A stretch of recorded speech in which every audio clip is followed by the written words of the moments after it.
Hello आणि नमस्कार, मी ऐश्वर्या पेवाल. तुमचं स्वागत आहे लोकमत ऑक्सिजनमध्ये.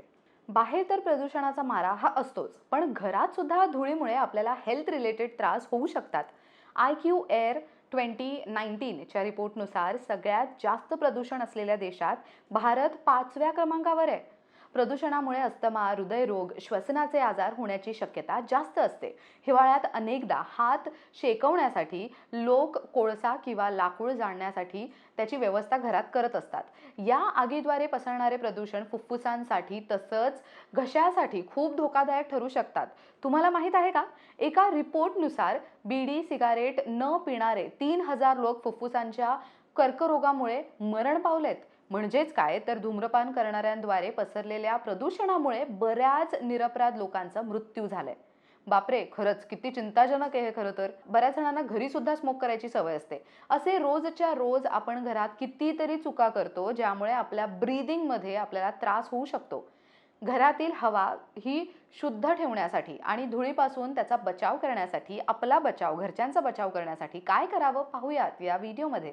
पण त्याआधी आमच्या लोकमत ऑक्सिजनच्या फेसबुक पेजला लाईक करा आणि यूट्यूब चॅनलला जर अजून तुम्ही सबस्क्राईब केलं नसेल तर ते मात्र नक्की करा. आणि हो, बेल आयकॉनवर देखील क्लिक करायला विसरू नका. घरातील प्रदूषणाचा धोका जास्त असतो. धुळीचे कण, पाळीव प्राण्यांचे केस, माती, बुरशी हे सारे काही घटक कार्पेट आणि पडद्यावर असतात. आपल्याकडे पाळीव प्राणी असल्यास त्याची स्वच्छतेची काळजी घेणं देखील खूप गरजेचं आहे. हवेमध्ये पसरत असलेल्या बुरशीजन्य असतील किंवा तर कोंडा, हे ज्याचे कण असतात ते कमी करण्यासाठी दररोज त्यांना आंघोळ घाला आणि अंथरुणालाही स्वच्छ धुवून घ्या किंवा तर स्वच्छ ठेवण्याचा प्रयत्न करा. पाळीव प्राणी तुमच्या बेडरूममध्ये येणार नाहीत ह्याची काळजी घ्या. स्वयंपाकघरातून निघणारे धुके आणि बाथरूममधून वास हे दूर करण्यासाठी एक्झॉस्ट फॅनचा वापर करा. चपलांमुळे बहुतेक घरात घाण येते, म्हणून नेहमी दाराजवळ पायपुसणी ठेवा. घराच्या सदस्यांनी, मित्रांनी आणि नातेवाईकांनी प्रवेशाच्या वेळी आणि जाण्या येण्यावेळी त्याचा चांगला वापर केला पाहिजे ह्याची काळजी घ्या. घरात वास येऊ नये म्हणून लोक सहसा एअर फ्रेशनर, अगरबत्ती, धूप आणि सर्व सुगंधित वस्तू वापरतात. या गोष्टी तुमच्या आरोग्यासाठी अनेकदा घातक ठरू शकतात. आपण पाहिलं असेल की घर झाडून काढल्यानंतर धुळीचे कण हवेत उडतात. श्वास घेताना ते थेट नाकातून फुफ्फुसांपर्यंत पोहोचतात.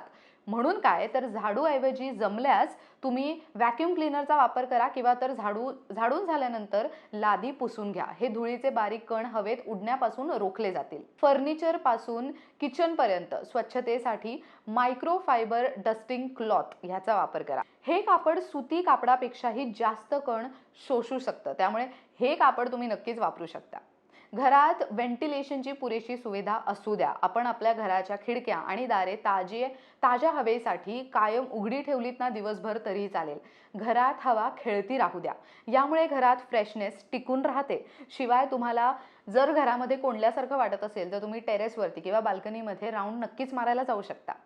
ही माहिती तुम्हाला कशी वाटली ते आम्हाला कमेंट बॉक्समध्ये नक्की सांगा. अजून कोणत्या विषयांवर आम्ही व्हिडिओज करावे ते देखील तुम्ही आम्हाला कमेंट बॉक्समध्ये सुचवू शकता. लोकमत ऑक्सिजनच्या फेसबुक पेजला लाईक करा आणि यूट्यूब चॅनलला जर अजून तुम्ही सबस्क्राईब केलं नसेल तर ते मात्र नक्की करा. कॅमेरामॅन आकाश जाधवसह ऐश्वर्या पेवाल, लोकमत ऑक्सिजन, मुंबई.